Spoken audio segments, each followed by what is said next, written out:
Welcome to Echo of Crime YouTube channel. It started on a cold weekday evening, long after most of the neighborhood had settled in for the night.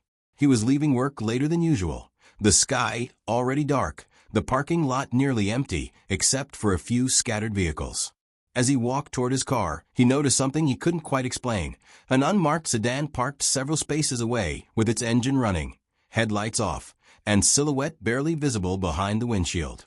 He didn't think much of it at first. Unmarked cars were nothing unusual in American cities, often used by plainclothes officers, investigators, or private workers. But something about the way it sat there, unmoving, made him hesitate.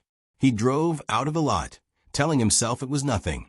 But a few minutes into his route, he checked his rearview mirror and saw the same car pull onto the road behind him. It wasn't speeding, it wasn't tailgating, just keeping a steady distance. In many real-world U.S. cases, victims later described this exact pattern. A vehicle following just close enough to be noticed, far enough to avoid suspicion. He changed lanes. The car followed. He turned onto a different street than usual.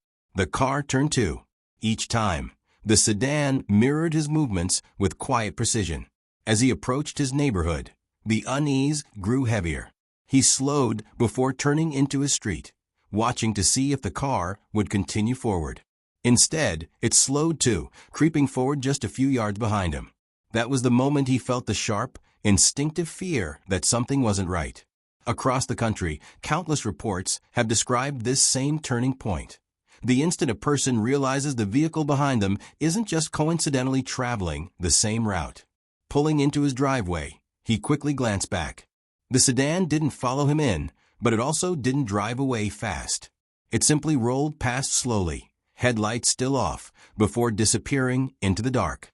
He stayed frozen for a moment, listening to the fading sound of the engine. He didn't know it yet, but this uneasy drive home would become the first detail in a pattern investigators later analyzed closely. Because, in many real documented cases, the first night someone notices the car is rarely the last. The next morning, he tried to shake it off. A long day, a dark road, and an unfamiliar car. Maybe he had overthought it. People misinterpret things all the time, especially when they're tired. But by the time he walked toward his car after work the next evening, that uneasy feeling returned instantly. The same unmarked sedan was there again. Same color, same shape, same quiet engine hum. This time it was parked farther back, almost hidden behind a row of delivery trucks, as if deliberately avoiding attention. He paused, pretending to check his phone while discreetly scanning the lot. Most workers had already gone home, and the security lights cast long, bluish shadows across the pavement. The sedan didn't move. Still, he couldn't shake the sense that someone was watching. In numerous real-world U.S. stalking and surveillance cases, victims later reported this exact moment. The realization that the unusual sighting wasn't a coincidence, but a pattern. When he finally drove out, he adjusted his routine. He took a different exit, one he never used. He made random lane changes without signaling. He took unnecessary turns into side streets, a trick often used to confirm if a car is following. And each time, the unmarked sedan reappeared behind him, never speeding, never trying to close the distance, just following, steady and silent. As he approached the main highway, he deliberately missed the on-ramp and continued straight, a last test. The sedan stayed with him. A cold wave of fear washed over him. Across many U.S. investigations involving stalking, home invasions, or targeted monitoring, detectives note that offenders often begin with this stage: surveillance. They learn routes, routines, habits.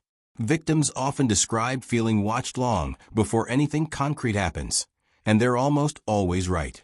Halfway through his drive home, the sedan's behavior changed. It drifted closer, closing about half the distance between their cars. Its headlights stayed off, which was unusual and unsafe, a detail officers often view as suspicious. He could now clearly see the shape of the driver. Not their face, just the outline of a figure leaning slightly forward, as if studying him through the windshield. His heart pounded. Every instinct screamed for him not to go home. In many real cases, victims make the critical mistake of leading potential stalkers directly to their residence. So he improvised. Instead of taking his neighborhood turn, he drove toward a busy shopping center, pulling into a well-lit parking lot with multiple security cameras. He parked near the entrance, kept the engine running, and waited. The sedan entered the lot too, but didn't pull in next to him. Instead, it slowed at the far end, idled for a moment, then suddenly drove out of the lot and back onto the main road. He exhaled shakily. He didn't know whether to feel relieved or more afraid. For the next several minutes, he sat there trying to make sense of it. Why would someone follow him? Did he witness something without realizing it? Did the car belong to someone connected to his workplace? Had there been a recent crime in the area he didn't know about? These were the same questions investigators often hear from victims in the early stages of a case. Confusion mixed with fear, uncertainty mixed with instinct. After convincing himself it was safe, he waited an extra 20 minutes before finally heading home. But as he pulled into his driveway and turned off the engine, he noticed something chilling. Tire tracks on the street in front of his house. Fresh, wide, and turning slowly, the kind made by a car that had been circling. The sedan may have left the shopping center, but it had found its way back to his home. For the next 2 days, he tried to return to normal life. He kept telling himself the unmarked sedan was a coincidence. Maybe belonged to a contractor, a private security worker, or someone running late on errands. But the human mind has a way of remembering patterns, and once he started paying attention, the signs became impossible to ignore. On the third evening, he left work earlier than usual, hoping to get ahead of whatever, or whoever, had been watching him. The sun had just begun to set, giving the sky a deep blue tint that reflected off every windshield in the lot. As he approached his car, he scanned the rows automatically. No sign of the sedan. Relief washed over him, until he noticed something else. A police-style side mirror glinting from behind a dumpster. He stepped sideways, pretending to tie his shoe. From that angle, he saw the shape clearly, the same sedan, same rounded roofline, same dent in the rear quarter panel. This time, it was parked so far back it was barely visible. Whoever was inside didn't want to be seen. He didn't hesitate. He got into his car and pulled out quickly, hoping to slip away unnoticed. For several minutes, the sedan didn't appear behind him. Then, at the second red light, it did. Quiet as ever. Engine humming low. Headlights off.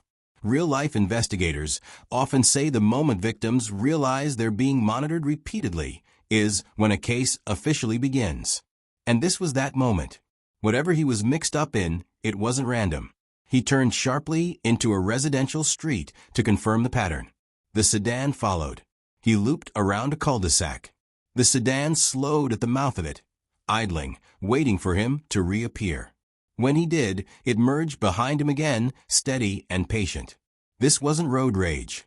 This wasn't a lost driver. This was observation. He called a friend while driving, keeping his voice as steady as possible.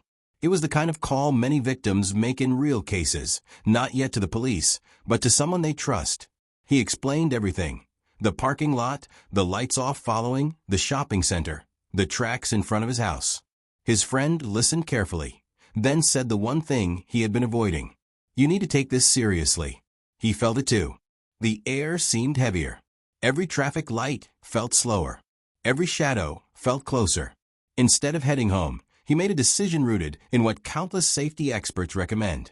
He drove straight to a public location, a fuel station with bright floodlights and security cameras mounted on every corner. He parked directly under one of them. If anything was going to happen, he wanted it recorded. As he waited, something unexpected occurred. The sedan drove past but didn't pull in. Instead, it slowed in front of the station, lingering just long enough for him to see the silhouette inside. The same forward-leaning posture, the same motionless stare. Then the car accelerated gently and disappeared into traffic. The relief didn't last.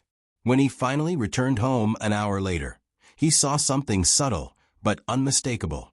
A car had parked across from his house again. Not the same sedan. This one was a different model, different color, different shape. But its engine was running, and it drove off the instant his headlights touched it. That was the moment he knew this wasn't just one car. This was something bigger, something coordinated, or at least something that involved more than one person keeping tabs on him. He stood in his driveway long after the engine cooled, the night pressing in around him. In many documented U.S. cases, this is where victims fully understand the gravity of what they're experiencing, when they realize the surveillance isn't accidental, and the watcher might not be working alone. Whatever was happening, it wasn't over. It was escalating.